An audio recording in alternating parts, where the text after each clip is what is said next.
London, October the 5th, 1973. Shortly after midnight, the phone rings in the home of Debi Ashraf, an Israeli case officer handling an Egyptian spy they simply called the Source. It is the Source himself. His message is simple: I need to meet the boss, urgently. Within minutes, Ashraf has called Tel Aviv to wake his superior, Zvi Zamir, director of Israel's intelligence service, Mossad. In just a few hours, Zamir is heading for the British capital. Later, in one of Mossad's London safe houses, Zamir meets the Source. The information he hears is astonishing. But what makes it all the more important is the identity of the man delivering it. Ashraf Marwan was one of the best spies in espionage history. He was the perfect spy. He was not only clever and very, very efficient, but he was also very close to the information. He was a relative of Nasser. He was the right-hand man of President Sadat. So, when Marwan told Zamir that the following day, at 1800 hours, Egypt and Syria would launch an attack on Israel, there was every reason to believe him. But was this a genuine leak from the very center of Egyptian power? Or was the Source operating under orders, giving information designed to deceive? Someone like Ashraf Marwan will do nothing without orders from either the Egyptian intelligence service or the political leadership, from President Sadat himself.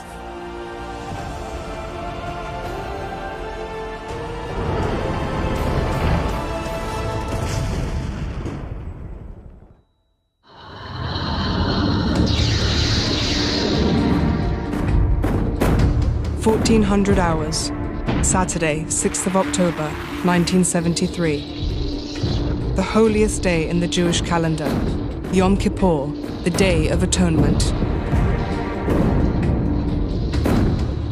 Egypt and Syria launch an all-out war against Israel.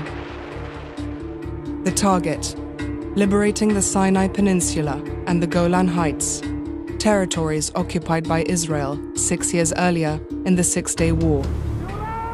Israel is completely unprepared, its regular army outnumbered, its reservists not yet present on either front. So the question is, how did Israel, which scored such a spectacular victory just 6 years before in the Six-Day War, permit itself to get into this situation of disaster? The answer is the Six-Day War, which, because of the spectacular nature of the victory, Israel couldn't avoid arrogance, hubris. That lightning victory brought with it an illusion of invulnerability. Israel seemed secure behind a protective military curtain. And despite intelligence warnings during September 1973 of an upcoming Arab attack, the head of Amman, Israel's military intelligence, General Eli Zaira, was convinced there was nothing to worry about.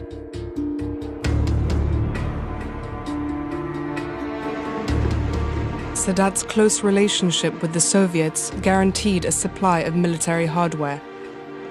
But the Israelis knew he had been unable to obtain the latest generation of attack weapons.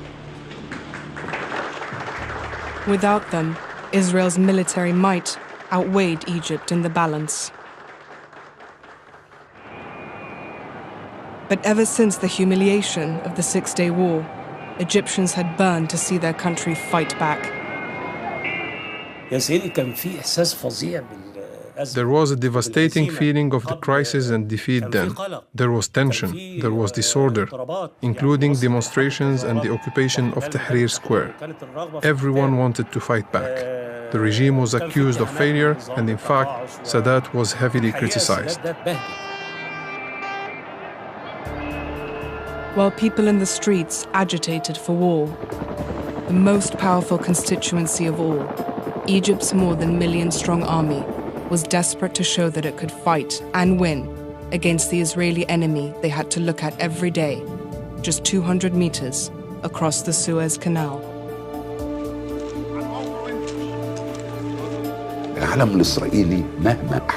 The Israeli flag, I cannot describe the feeling. My generation knows this feeling very well. You know, stretching for 167 kilometers, the Israeli flag is up high on every kilometer, right before your eyes, all along the canal. I swear, it nearly turned the color of the Suez Canal black. I saw it black, and when I looked towards the desert, I saw it only grading from black to gray. Just so much depressing color. With outdated weapons and lacking the ability to liberate the whole of Sinai in a military operation, in February 1971, less than 4 months after taking power, Sadat offered a peace deal if the Israelis would withdraw from Sinai. Israeli Prime Minister Golda Meir rebuffed the offer.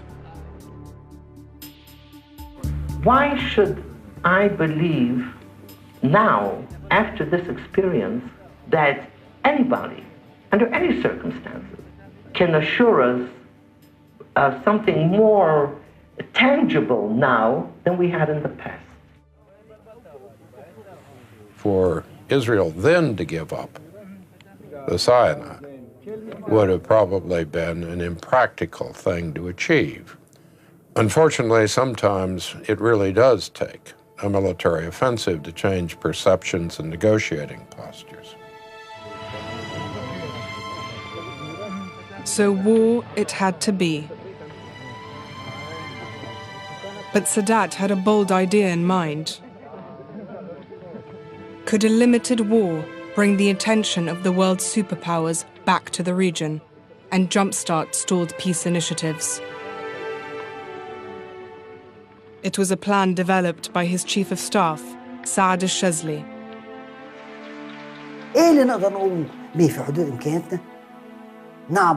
We can cross the Suez Canal with infantry troops, stop at 10 to 15 kilometers, advancing our air defenses to the west bank of the canal,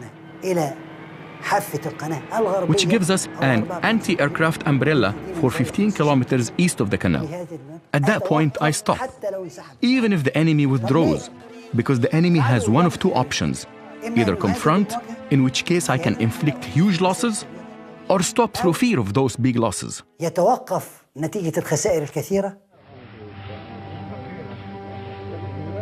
As he contemplated a limited war, Sadat found an ally. Hafez al-Assad had come to power in Syria in 1970 through a coup d'etat. He too had points to prove to his people.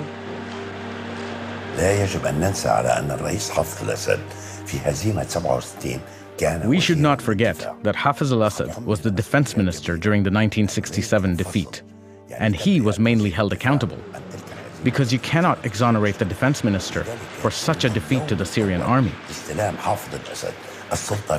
So when Hafez al-Assad came to power in Syria, he started to absolve himself of the 1967 defeat and to prepare the Syrian army for the next battle.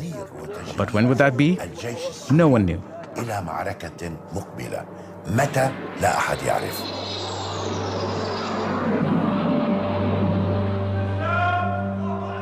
In a series of meetings throughout 1973, Sadat and Assad refined the war plan.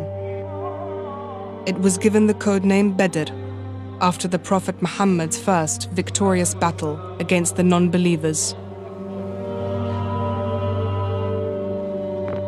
When they met in Syria in late August, an auspicious date was chosen. On the 6th of October, the 10th day of Ramadan, the Muslim holy month, the Jewish holy day of Yom Kippur, Egypt and Syria would launch a surprise attack against Israel. But first, a setback in the air unintentionally served to disguise their buildup and confuse the enemy. On the 13th of September, Israeli and Syrian jets clashed over the Mediterranean. The dogfight ended with the Syrians losing 13 aircraft, the Israelis only 1.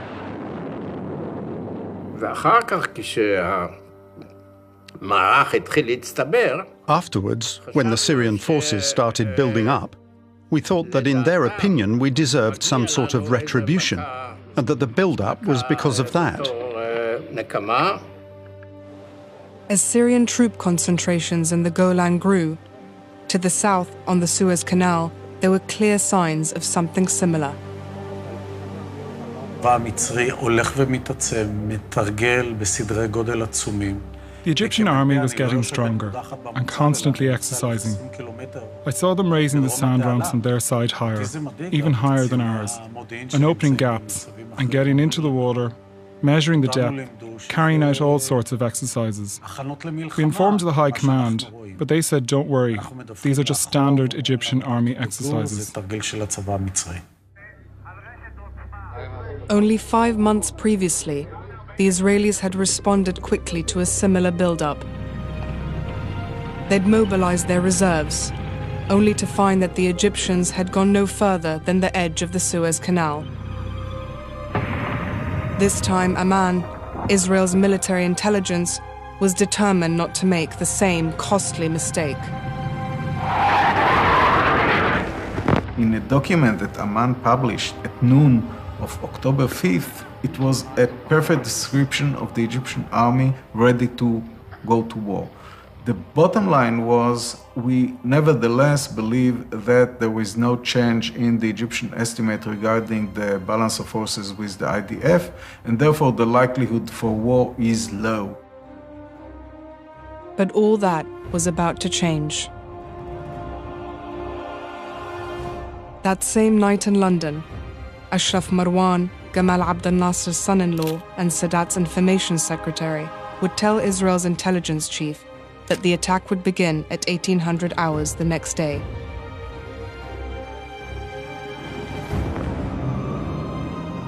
At 0800 hours on the 6th of October, the Israeli cabinet met in emergency session. Instead of attending Yom Kippur prayers to ask forgiveness for their sins, they had been summoned by the threat of imminent war. There was an argument that broke up in the leadership of Israel whether to mobilize the whole reserves or not. The Minister of Defense was at the time Moshe Dayan.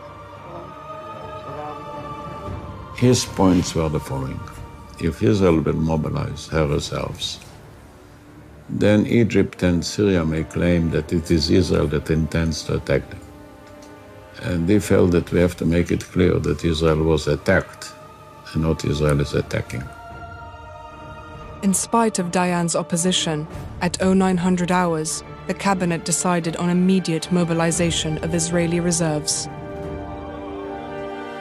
Meanwhile, on this holiest of holy days, Israeli soldiers on the front lines fasted and prayed. But their calm was to be interrupted with news of the upcoming war. Ironically, across the canal, Egyptian troops were given their first warning of war at exactly the same time. They were to break their Ramadan fast and prepare for battle.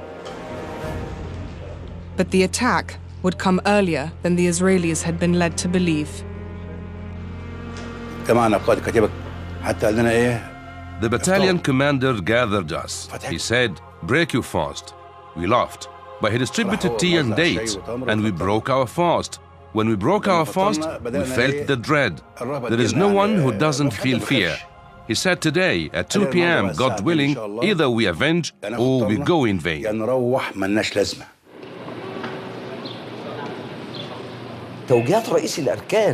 The Chief of Staff, Saad al-Shazli, issued us with guidebooks. It was an important document to every officer and soldier, dictating where you'll be, where you will cross, the raft and its number, who's on your right and on your left, the content of your duffel bag, and everything. It was wonderful.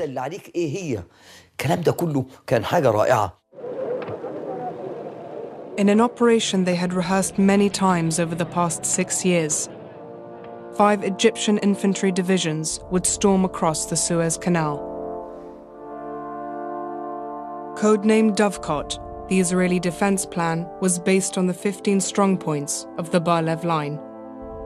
Manned by just 450 men, these forts would be supported by bringing 100 tanks of the Sinai Armored Division into position on the waterline. Enough, it was thought, to foil any Egyptian attempt to cross the canal. Dovecot would be triggered 2 hours before the start of the battle, and that would be at 6 p.m. They knew that from Ashraf Marwan, the source.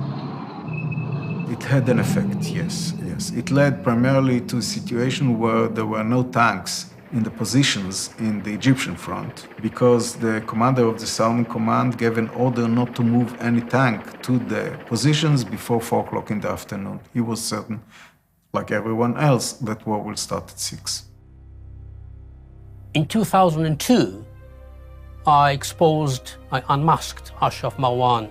And when I did it, it was Ashraf Marwan, the Egyptian national hero, because in my view, he was a double agent, and in fact, he was the jewel in the crown of the Egyptian deception plan before 1973.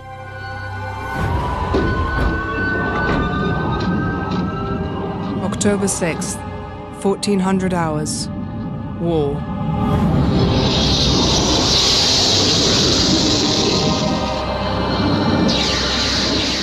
$220 jets of the Egyptian Air Force crossed the Suez Canal, heading for Sinai. Their targets? Israel's command centers, airfields, and anti-aircraft batteries. وأنا ارتفاع على 5 كيلو فوق بقى شايف حضرتك باصص في سيناء. Flying at the altitude of 5 kilometers, I was looking at Sinai. An explosion here, another there, the Israeli anti-aircraft missiles targeting our planes, and our planes striking at their missile sites. You know what? It was like a wedding with fairy lights, lights flashing on and off. A beautiful scene. Sinai looked almost joyful.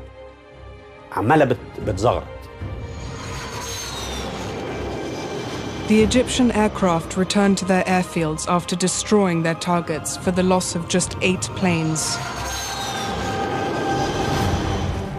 But one of their first casualties was significant.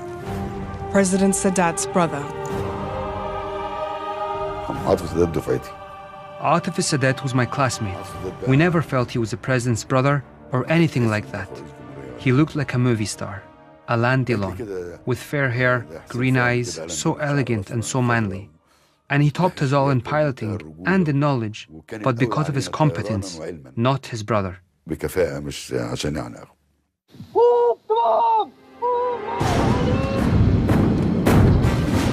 Within minutes of the first aerial attacks, a massive artillery barrage begins.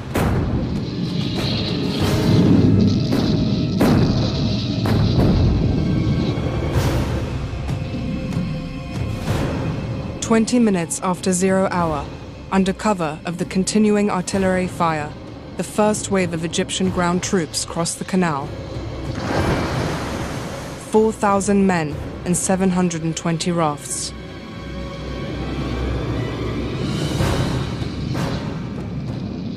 ما شاء الله لقينا نفسينا على الشط التاني.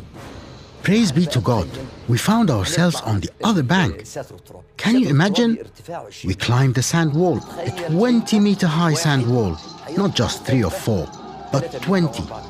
The soldiers were climbing all over it like butterflies. حاجة زي الفراشة بتجري.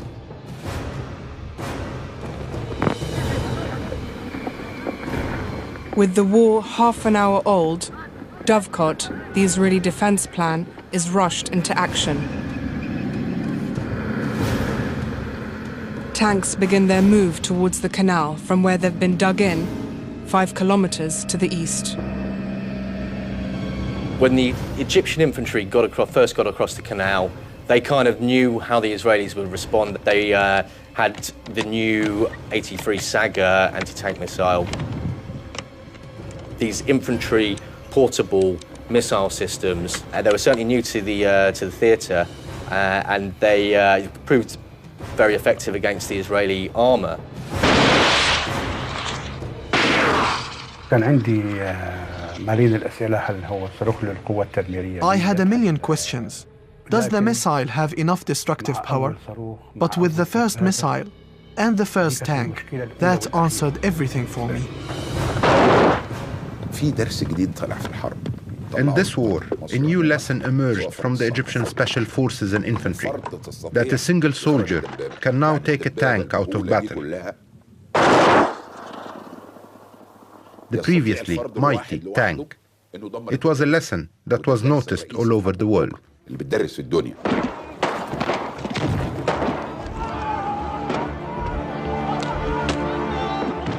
3 hours into the war, 45 Egyptian infantry battalions formed of 32,000 men have crossed the canal. The forts of the Bar-Lev line had been taken or besieged. Most of the Israeli tanks had been destroyed. Dovecot has failed.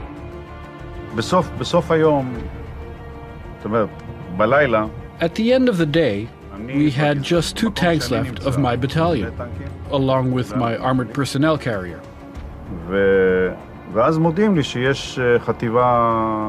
So then they notify me that there's a brigade on its way to me and that the brigade commander, Gabi Amir, asks, "Where is the battalion?"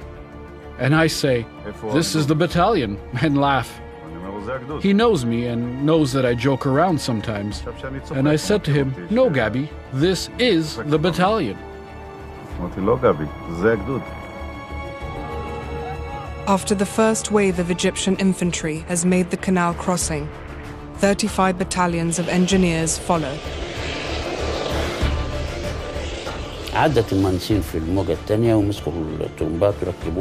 The engineers crossed with the second wave. They put the pumps together, fixed the hoses, and started to point them at the sand wall. It started falling down. This was a big breakthrough, as opening up passages enabled us to operate the ferries and move some equipment across, especially the battalion's artillery and the weapons needed to stop any counterattack by the enemy on the eastern side.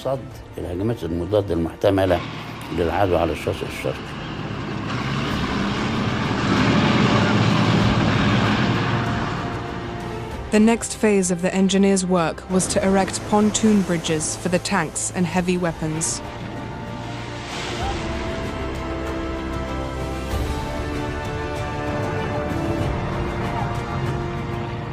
By sunrise on day 2, it looked as if the war had been an unequivocal success for Egypt's armed forces. 100,000 men, more than 1,000 tanks, and over 10,000 other vehicles had crossed the Suez Canal with only minimal losses. The Egyptian army came away from the 1967 Arab-Israeli War ashamed of itself.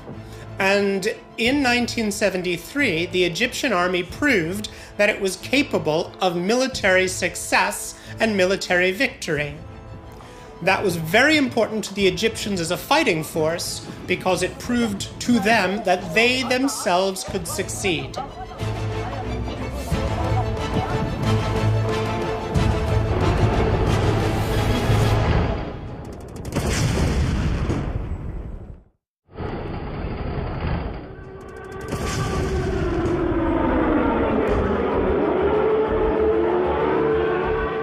At 1400 hours on October 6, 1973, Yom Kippur, sirens sounded across Israel.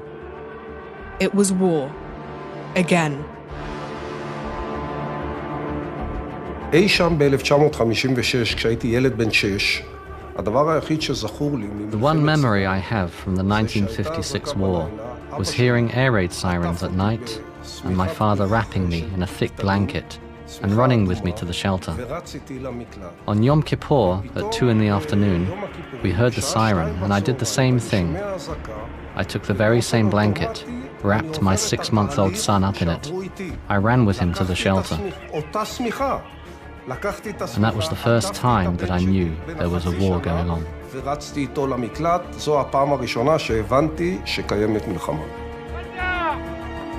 At the same time as Egypt was crossing the Suez Canal, In the Golan Heights to Israel's north, Syria joined the fray.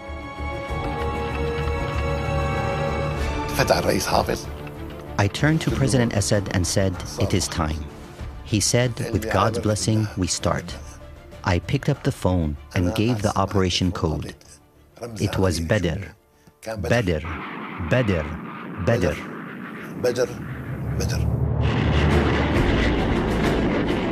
150 Syrian jets started the war with a massive aerial strike on Israeli positions in the Golan.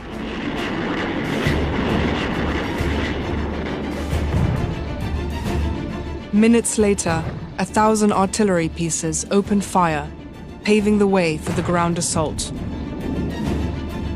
3 Syrian infantry divisions, formed of 40,000 troops and 600 tanks, crossed the Purple Line, the ceasefire line after the 1967 war. 2 hours into the war, the Syrians gained their first significant victory when they captured Israel's Eye, a key Israeli vantage point, 2,000 meters above sea level, on top of Mount Hermon. The Syrian paratroopers who carried out the operation advanced first on foot. Then another unit was dropped by helicopters onto Mount Hermon, and both units were able to capture the Israeli forces who surrendered to them.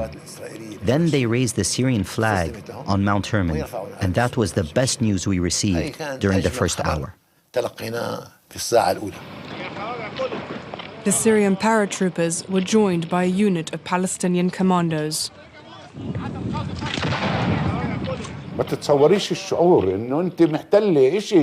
You cannot imagine the feeling.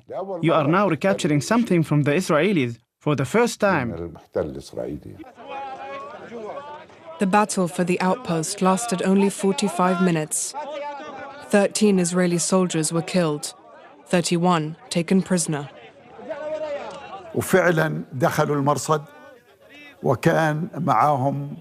They captured the outpost and had with them Russian and East German experts who dismantled all the equipment at the outpost. Actually, they passed by us, carrying the equipment from the outpost, which had belonged to the Israeli army.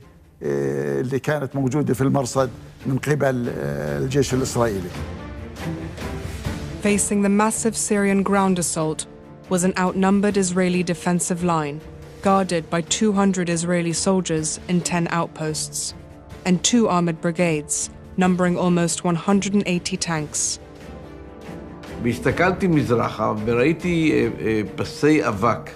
I looked up and I saw dust tracks coming from the east, and it was, of course, tanks coming towards us. As they advanced, it began to get dark, so we started shooting at them from very long range, 4 or 5 kilometers, and we tried to stop their advance. Then, just as they were getting close enough that we were starting to hurt them, darkness fell. By nightfall on day 1, pushing through unguarded holes in the Israeli line, Syrian tanks would penetrate into central Golan, around the key city of Quneitra, capital of the occupied heights. The second big news came with the breakthrough of the 7th Division into the outskirts of Al-Quneitra. The third success was when the 9th Division reached Al-Khashniya. That's a town named Al-Khashniya south of Al-Quneitra. It meant that Al-Quneitra was encircled from many sides, and that was very good news. Yet more Syrian tanks had now advanced into southern Golan, forming a bulge and recapturing a large part of the strategic heights. By midnight, the Syrians had made major gains, but now, strangely, the order came to stop the advance and regroup for another assault in the morning.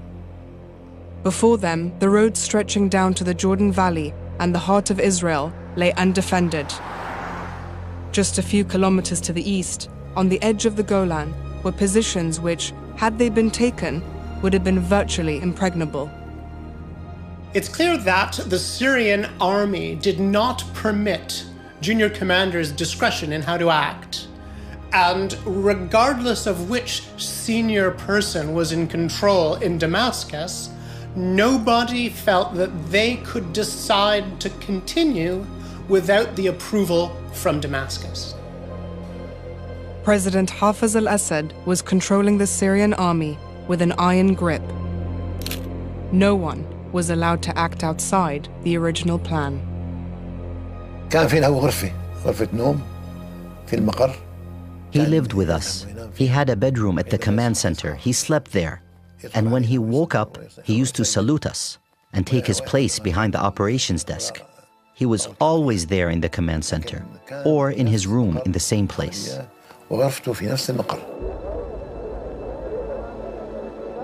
Within hours, almost 250,000 Israelis would be mobilized. These reservists were vital support.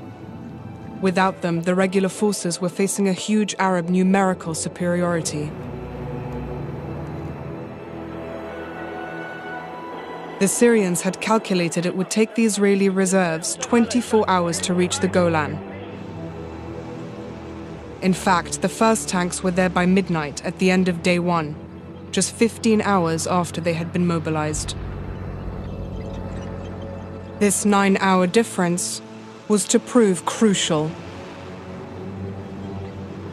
Essentially, once the Syrians fail to take it in 24 hours, then at that stage you have the Israelis beginning to really organize themselves, and a Syrian victory becomes increasingly less likely as Israel is mobilized. At first light on day 2, Syrian tank commanders could see 15 kilometers west, down to the Sea of Galilee and the city of Tiberias. But also in their sights, Israeli tanks that simply shouldn't have been there. The Syrians began to lose the war. They didn't know this yet, because the reserve tanks, like my brigade, started being ready after just 15 hours instead of 24. Some of them went out alone, but mainly they started to take over from the regular forces during the night combat between October 6th and 7th.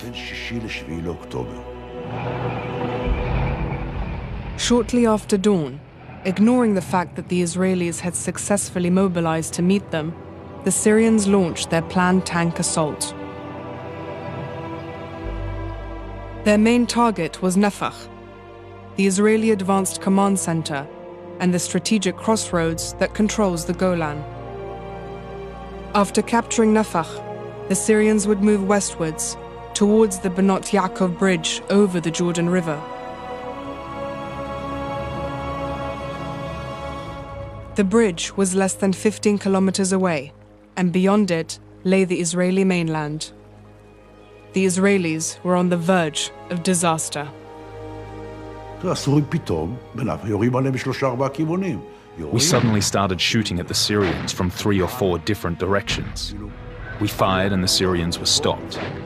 Some of them managed to bypass Nafach, but we beat the Syrians here, and it was here that a battle that had lasted till the night of October 7th finally ended. The Israelis managed to stop the Syrians, but paid a heavy price in men and tanks. On top of the casualties, the commander of the 188th Armored Brigade, Colonel Yitzhak Ben Shaham, was killed along with his deputy and operations officer.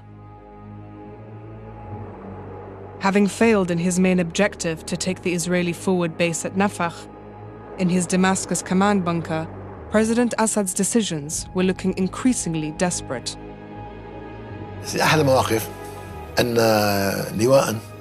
At one point, a brigade was ordered to attack. I gave the order to the commander. Being aware of the situation on the battlefield, he asked me to postpone the attack from 6 in the morning to make it 10. I took this request from the brigade commander to the president.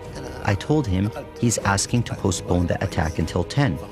The president became angry. He said he must start the attack at 6 o'clock, otherwise he can hand over to his deputy. I tried to ease the tension, and then I made the suggestion again. I said, there is no difference between 6 and 10, except that around 2,000 of our troops will be killed, so please approve 10. But he became even more angry and hit the table with his fist. وضرب بيدي على الطاولة. On days 3 and 4, faced with a series of deadlocks, Assad simply repeated the strategy that had previously failed to achieve a breakthrough. In a desperate throw of the dice, 2 further armored divisions, numbering 500 tanks, were brought forward to compensate for the losses of the first 2 days. We stood there and shot like madmen, me included. I was in my own world, aiming at the tanks heading towards us, shooting down the first, second, third, fourth. I hit some 20, 25 tanks, and everyone took aim and shot and shot and shot. In northern Golan, in a place that became known as the Valley of Tears, by the end of day 4, the Israelis had destroyed hundreds of Syrian tanks. The same fate befell the 1st Syrian Armored Division during repeated attempts to capture Nafach.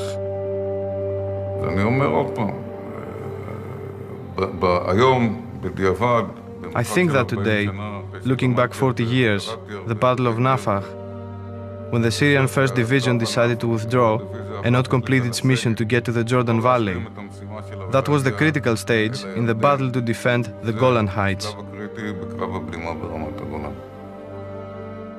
Avigdor Kahalani and Tzvika Greengold would both receive the Medal of Valor, Israel's highest military decoration. But this Israeli victory was not won by bravery alone. هناك دبابة تتفوق عن دبابة. تستطيع دبابة إسرائيلية واحدة أن تدمر. One tank is sometimes better than another. So one Israeli tank can destroy 20 Syrian tanks. Because if a tank that can fire, hit, and destroy at a range of 2,000 meters faces 50 tanks with guns with a range no greater than 1,500 meters, with simple math, one tank can destroy all the other tanks whose shells cannot reach it. It's just a matter of technical excellence, not competence in combat. I don't deny the courage of the Syrian officers and soldiers, but unfortunately, Israel had better tanks. إنما مع الأسف إسرائيل متفوقة بالدبابات. On the morning of the 9th of October, the Israelis launched their counterattack. Moving north from the Jordan Valley, they opened fire on Syrian tanks in South Golan, pushing them back before the onslaught. By the following morning, the Syrian threat had been neutralized, 2/3 of their tanks destroyed or abandoned on the battlefield. The Syrians were in full retreat, back where they had started before hostilities began. The Syrians were overtaken by enthusiasm during the first 2 days, thinking they could overpower Israel. That meant taking over the Golan and approaching occupied Palestine. They thought they could end the war, but they overstretched themselves and lost a lot of tanks during those first 3 days.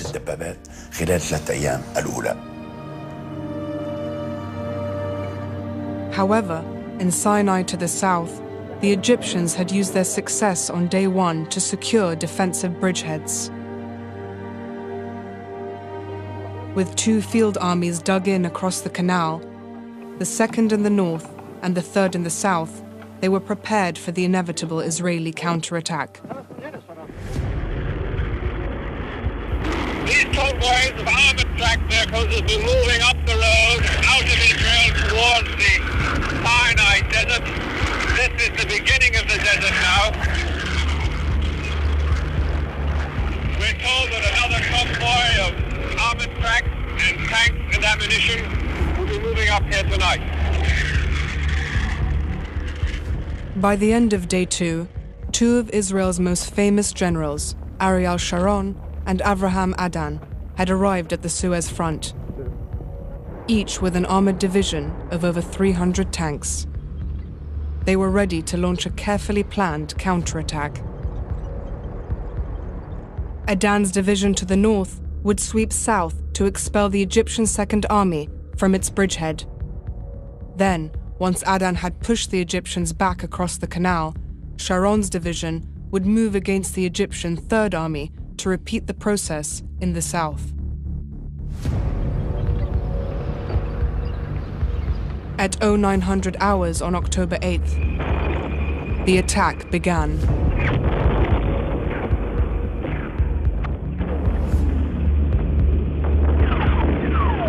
Suddenly, we see the tanks of our brothers moving in the plain, but it's not a division which is moving, just little forces of tanks.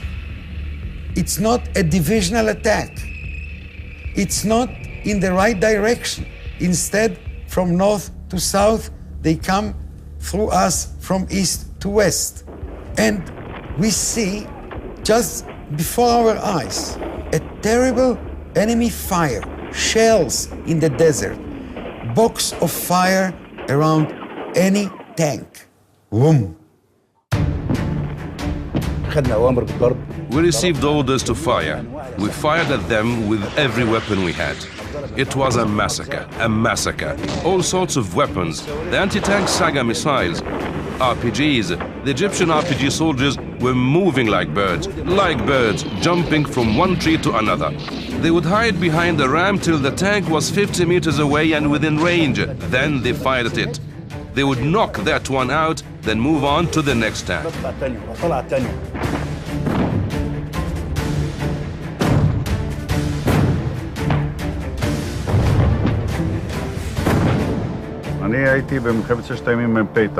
I was a tank company commander in the Six-Day War, and I fought on Sinai's northern road. This time, I faced completely different soldiers. Soldiers who were much more determined. Soldiers who were certainly different from what I saw in the Six-Day War, in the very same place.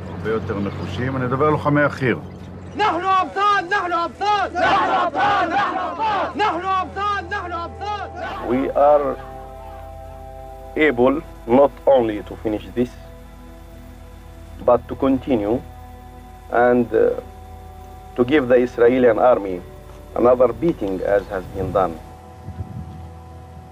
Israel's initial counterattack had failed, and after losing 50 of his tanks, Adan ordered his forces to fall back to defensive positions.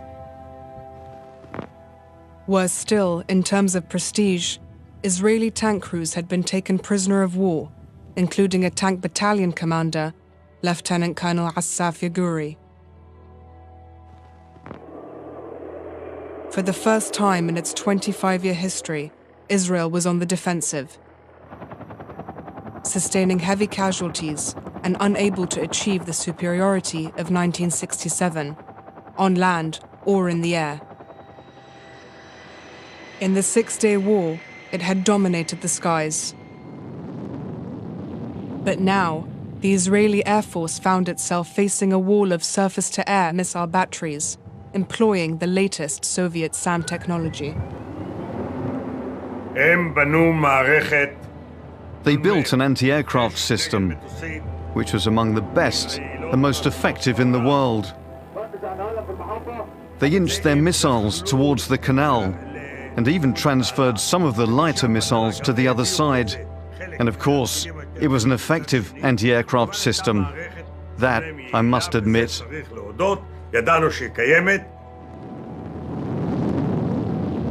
To achieve air superiority, the Israelis had to try to knock out Egypt's SAM wall.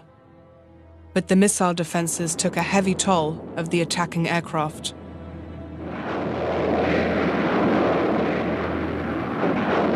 By day 4 of the war, Israel had lost 48 planes, an eighth of its entire air force.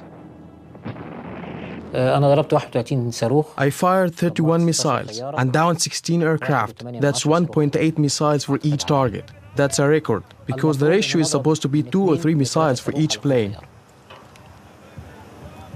I really don't know. I was flying and my airplane exploded suddenly. I don't remember my parachute. It exploded and I woke up in a car, in an Egyptian car. As the first week of conflict ended, Israel suffered another serious blow. On the 13th of October, in front of the world's media, the last of Israel's Bar-Lev line of fortresses surrendered to the 43rd Battalion of Egyptian commandos. I couldn't believe my eyes. Seeing the Israeli soldiers waving the white flag and humiliated, though still we treated them very well.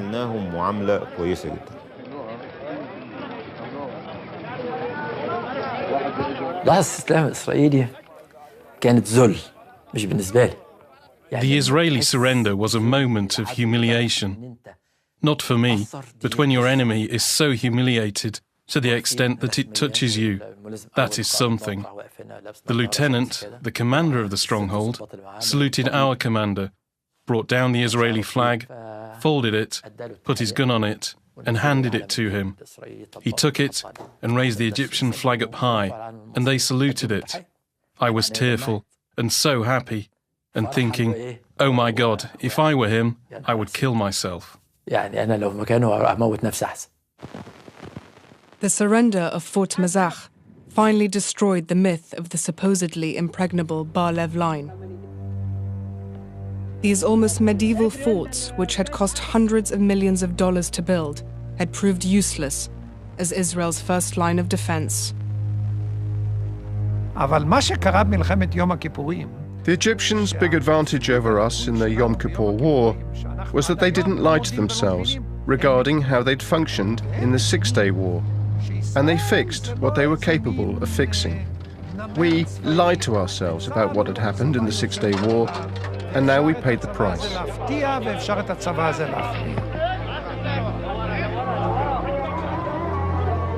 As week one of this October War ended, the streets of Cairo filled with people reveling in their country's military triumphs. 6 years of defeat had been reversed. But in week two, triumph would turn to tears.